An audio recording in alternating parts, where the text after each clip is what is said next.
Hello friends, ఈ festival సీజన్లో దేవుడికి నైవేద్యం పెట్టాలన్నా, పూరితో ఏదన్నా తినాలన్నా ముందుగా గుర్తుకొచ్చేది బాంబే రవ్వతో చేసే హల్వా, అంతే కదా.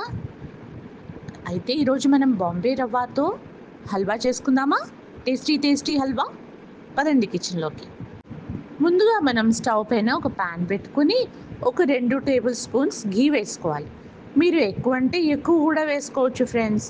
ఎక్కువ వేసుకొని దాంట్లో కొంచెం వేడెక్కిన తర్వాత కాజు, కిష్మిష్, బాదాం, చిరంజి సన్నగా తరుక్కొని అందులో వేయాలి. వేసి మంచిగా ఫ్రై చేయండి. ఓకేనా?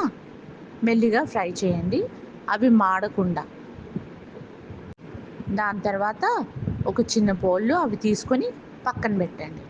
అదే ఘీలో ఒక కప్పు రవ్వ వేయండి, అదే బాంబే రవ్వ వేసి మంచిగా కొంచెం లైట్ బ్రౌన్ అయ్యేంత వరకు ఫ్రై చేసి పక్కన పెట్టుకోండి.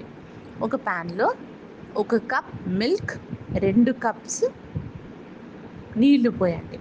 బాగా వేడి చేయండి.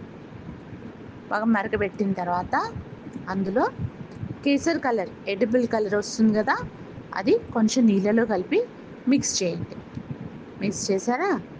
చేసిన తర్వాత ఒక హాఫ్ టీ స్పూన్ కంటే కొంచెం తక్కువ ఇలాచీ పొడి, అదే మన యాలకుల పొడి వేసి మంచిగా కలపండి.